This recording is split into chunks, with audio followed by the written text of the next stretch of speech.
If you don't mind, we'll continue with what we were talking about yesterday, which is it possible to be totally awake, aware? And if you will allow me, I'll talk about it for a little while. Then you can have a dialogue about it. And we are only going to discuss, talk over together, what does it mean to be aware, totally. And if you don't mind, I won't answer any other question except that. Because I think if we could go into this very deeply, we will find out how to look at ourselves. And from that observation, one begins to see what is the meaning of knowing oneself. Because without knowing yourself, you have no basis for action. Without knowing yourself, one wanders around with all kinds of absurd ideas, commits oneself into all kinds of activities, caught in various traps. So I think it is very important if we could go into this question of what does it mean to be totally, completely aware. And I think most of our questions will be answered in the discovery for ourselves what it means to be aware. May I go into that way? Would you allow me?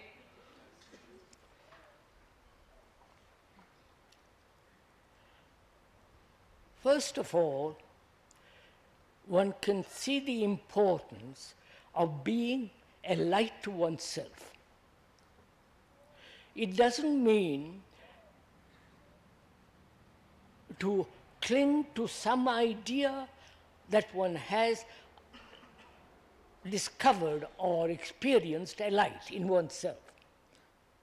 But that comes about by understanding fully, deeply what awareness means. I'm going to talk it over with you first, and then please question. Let's talk it over, have a dialogue together.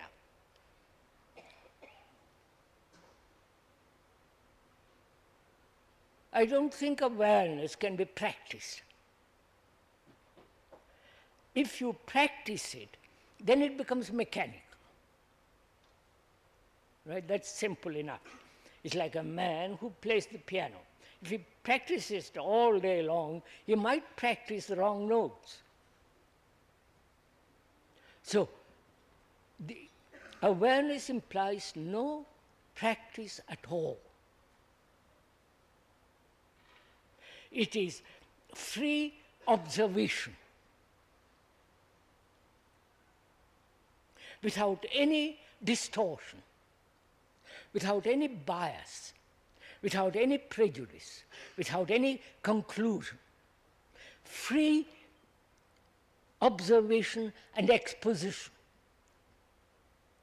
Not only observation of the world around one, and also from the outer observation, move inward.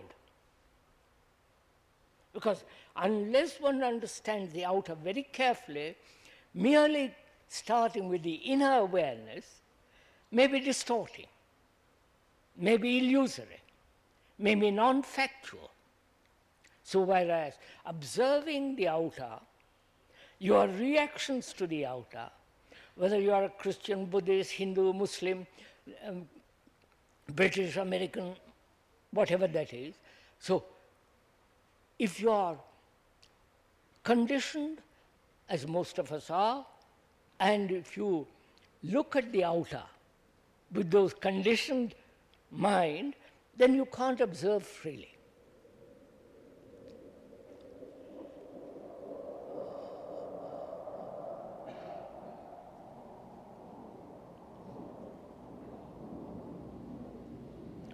So,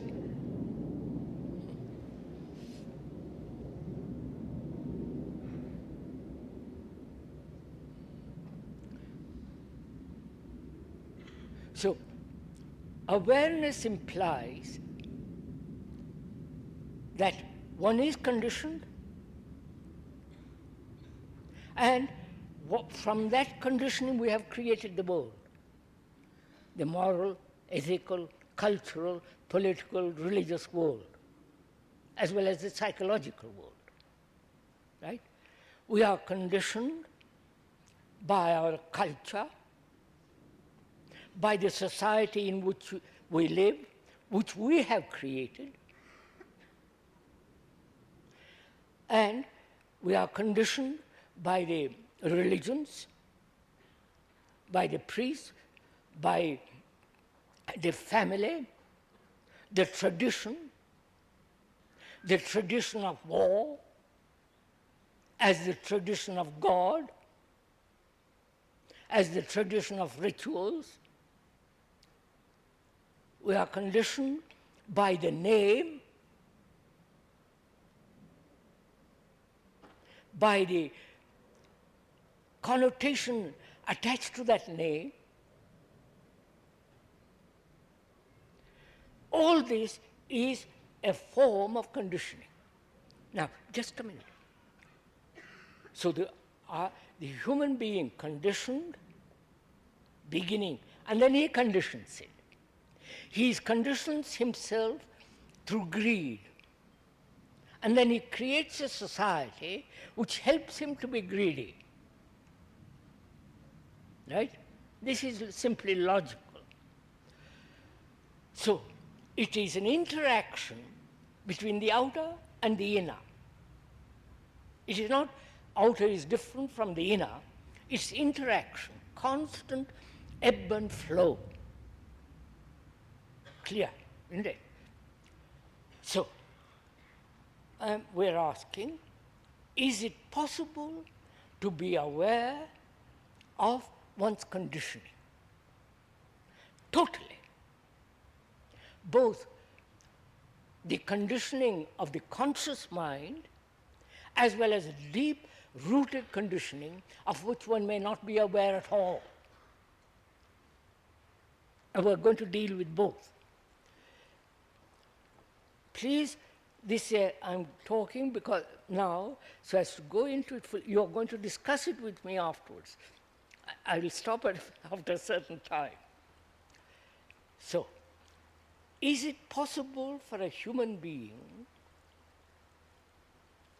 without a motive, if a human being has a motive to examine and be free of that conditioning, that very motive is born out of his past conditioning? I wonder if you see that. We'll discuss it. If I have a motive to be free of my conditioning because I have pain or fear or this or that, the motive is born out of my conditioning. And so the motive dictates how I observe my conditioning, right? You see the importance of this. So I must observe my conditioning, whatever it is, good, bad, indifferent, mediocre, and excellent, whatever it is. I must examine it, look at it without any motive. Because I see the logic of it, the reason of it. Because where I have a motive, that motive is the outcome of my conditioning, and that motive dictates further conditioning, modifying it or changing it a little bit here and there, but that motive being born out of my conditioning operates on further conditioning. That's clear. So is it possible for me to observe without any motive? See what we are doing, going step by step into it. Is it possible for me, for one, to observe without any motive?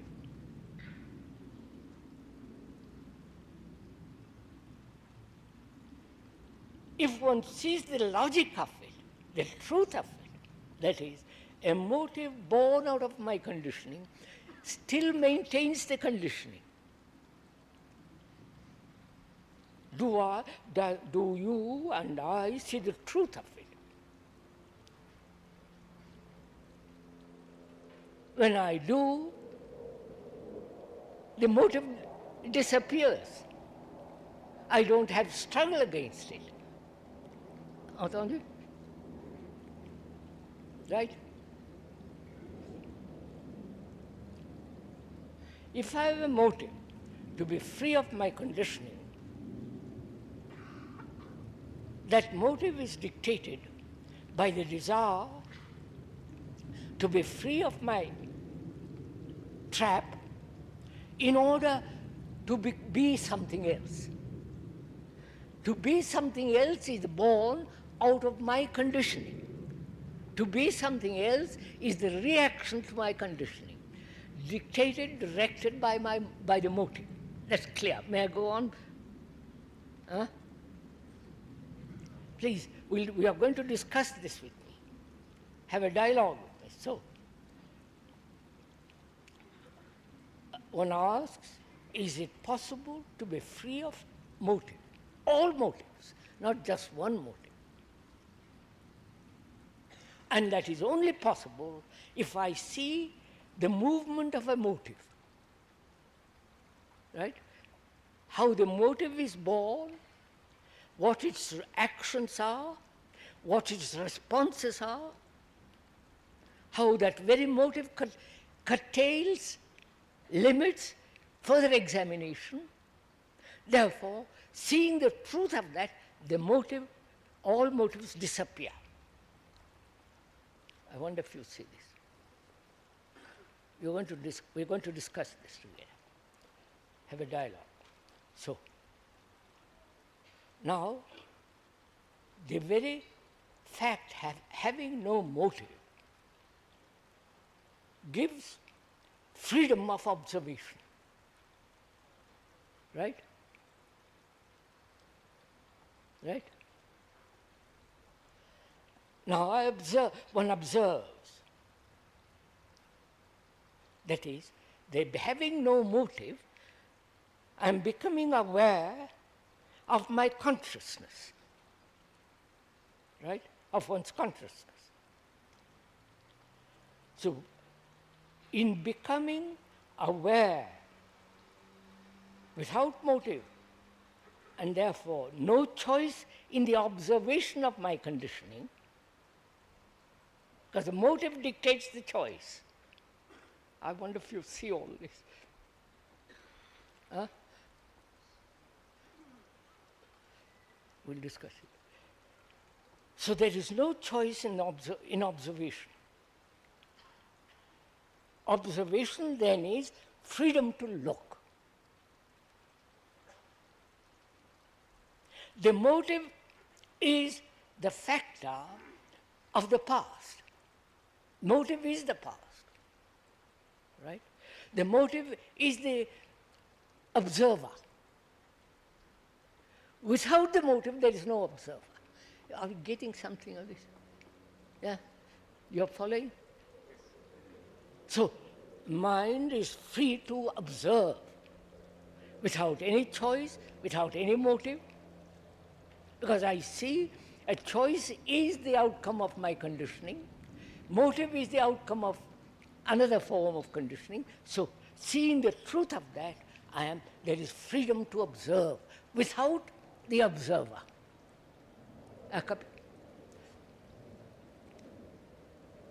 Huh? We'll go into it later. So there is an observation only. No correction, no direction,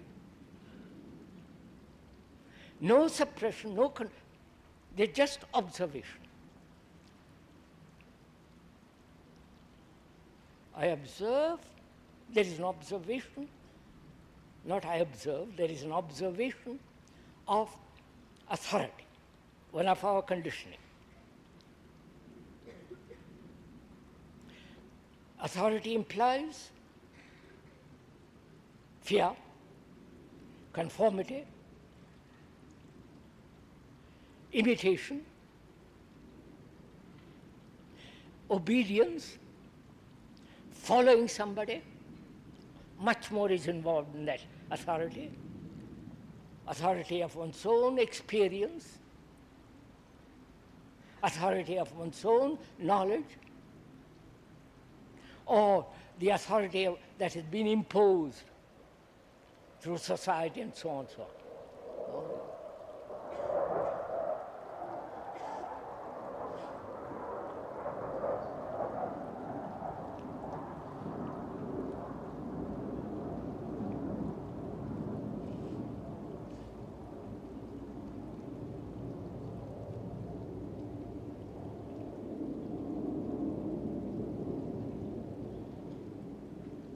So,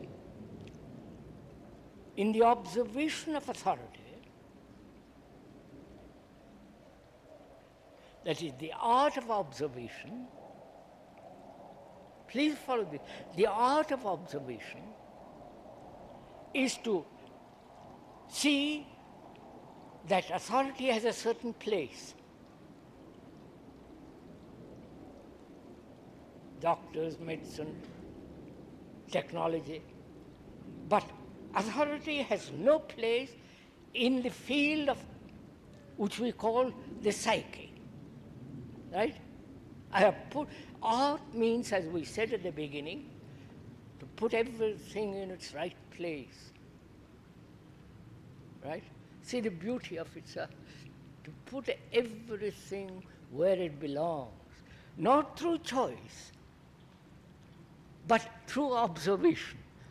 I've got, right? Right, I'll go on.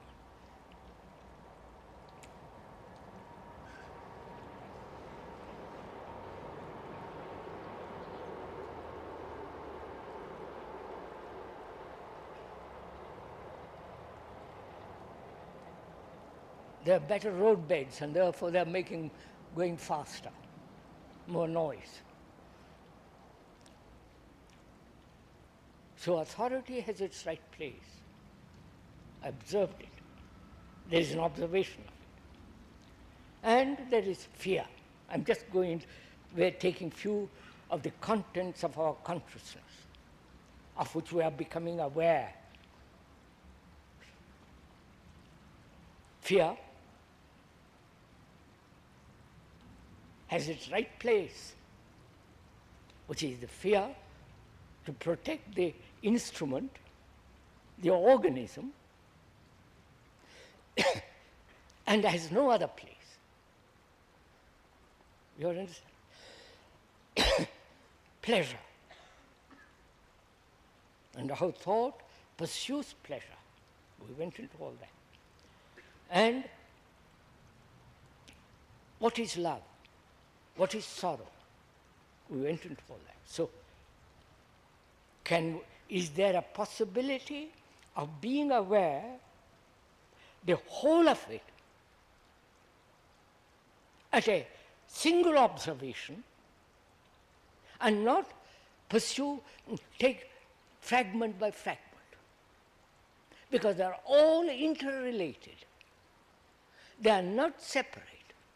They are not fragments which exist by themselves.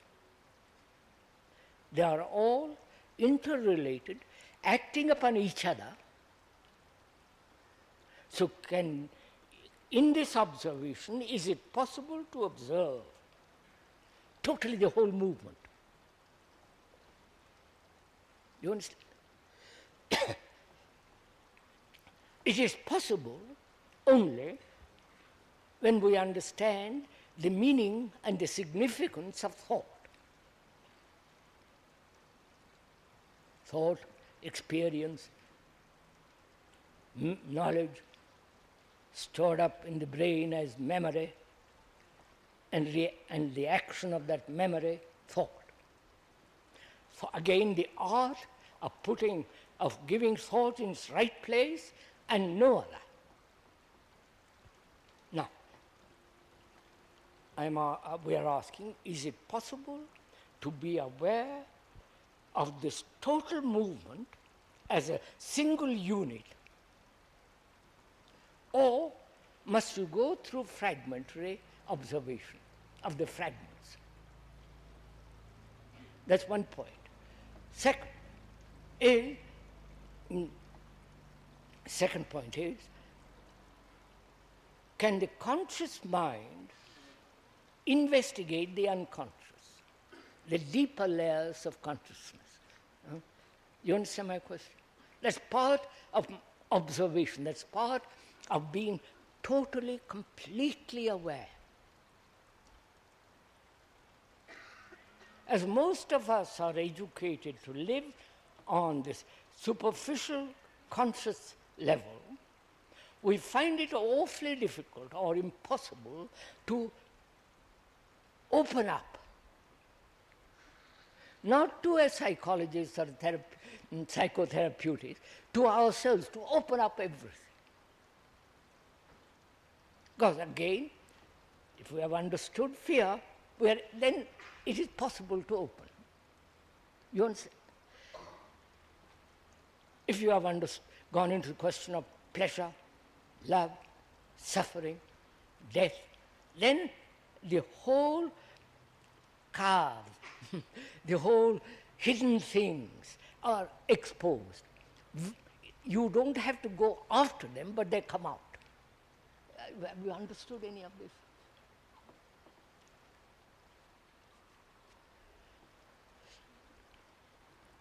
Right?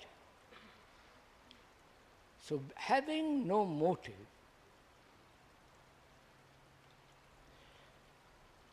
there being no direction, and so no choice, there is a total awareness. You get complete awareness. Why the Russians are behaving that way? Why the British, the Americans, the Hindus, why religions are this way? Because you have observed the outer very carefully, how you are trapped by the gurus, because you want to find out something.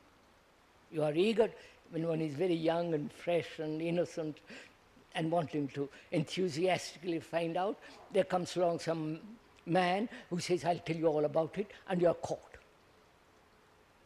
To be aware of all that.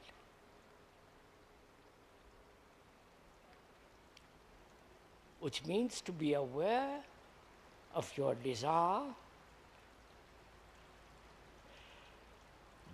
being, we went to will and so on, desire with its illusions, which is to follow somebody who is going to give you the light.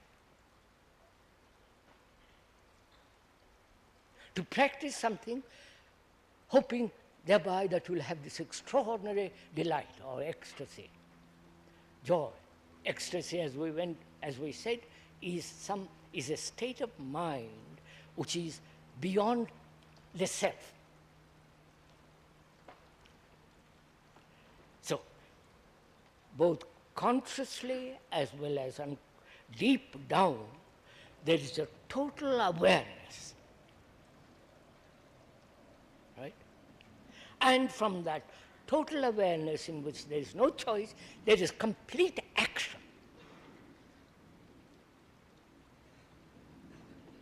To act without a motive, which is out of compassion. You get it? Which is out of clarity. And that compassion, clarity, gives the skill to operate, to function, to act. This is total awareness. Have you got, right? Now let's discuss it.